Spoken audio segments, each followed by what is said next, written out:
चौथा अध्याय। श्री वशिष्ठ जी कहने लगे कि हे राजन, अब मैं माघ के उस महात्म्य को कहता हूँ जो कार्तवीर्य के पूछने पर दत्तात्रेय जी ने कहा था। जिस समय साक्षात विष्णु के रूप श्री दत्तात्रेय जी सत्य पर्वत पर रहते थे, तब महिष्मती के राजा सहस्त्रार्जुन ने उनसे पूछा कि हे योगियों में श्रेष्ठ दत्तात्रेय जी, मैंने सब धर्म सुने, अब आप कृपा करके मुझे माघ मास का महात्म्य कहिए। तब दत्तात्रेय जी बोले, जो नारद जी से ब्रह्मा जी ने कहा था वही माघ महात्म्य मैं तुमसे कहता हूँ। इस कर्म भूमि भारत में जन्म लेकर जिसने माघ स्नान नहीं किया, उसका जन्म निष्फल गया। भगवान की प्रसन्नता, पापों के नाश और स्वर्ग की प्राप्ति के लिए माघ स्नान अवश्य करना चाहिए। यदि यह पुष्ट शुद्ध शरीर माघ स्नान के बिना ही रह जाए तो इसकी रक्षा करने से क्या लाभ। जल में बुलबुले के समान, मक्खी जैसे तुच्छ जंतु के समान यह शरीर माघ स्नान के बिना मरण समान है।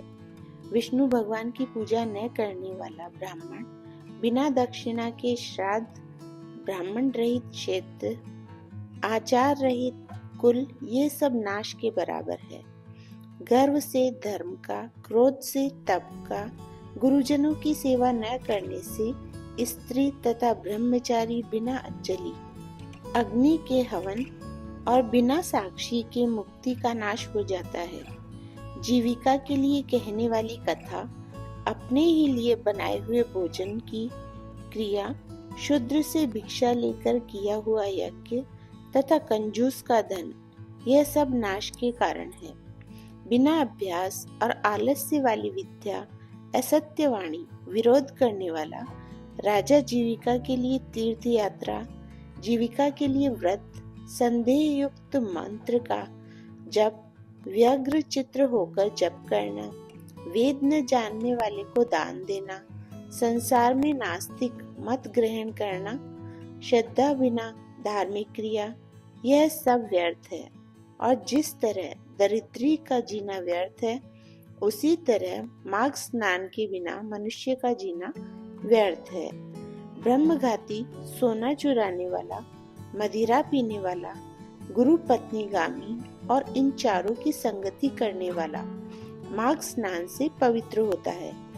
जल कहता है कि सूर्योदय से पहले जो मुझसे स्नान करता है, मैं उसके बड़े से बड़े पापों को नष्ट करता हूँ।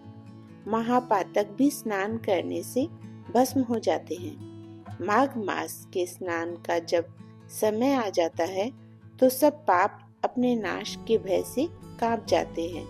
जैसे मेघों से मुक्त होकर चंद्रमा प्रकाश करता है, वैसे ही श्रेष्ठ मनुष्य माघ मास में स्नान करके प्रकाशमान होते हैं। काया वाचा मनसा से किए हुए छोटे या बड़े, नए या पुराने, सभी पाप स्नान से नष्ट हो जाते हैं।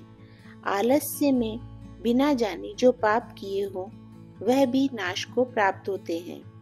जिस तरह जन्म जन्मांतर के अभ्यास से आध्यात्मिक ज्ञान की प्राप्ति होती है, उसी तरह जन्मांतर अभ्यास से ही माघ स्नान में मनुष्य की रुचि होती है।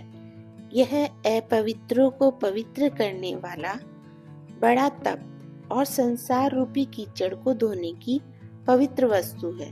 हे राजन, जो मनवांछित फल देने वाला माघ स्नान नहीं करते, वह सूर्य चंद्र के समान भोगों को कैसे भोग सकते हैं। जय श्री राधे राधे।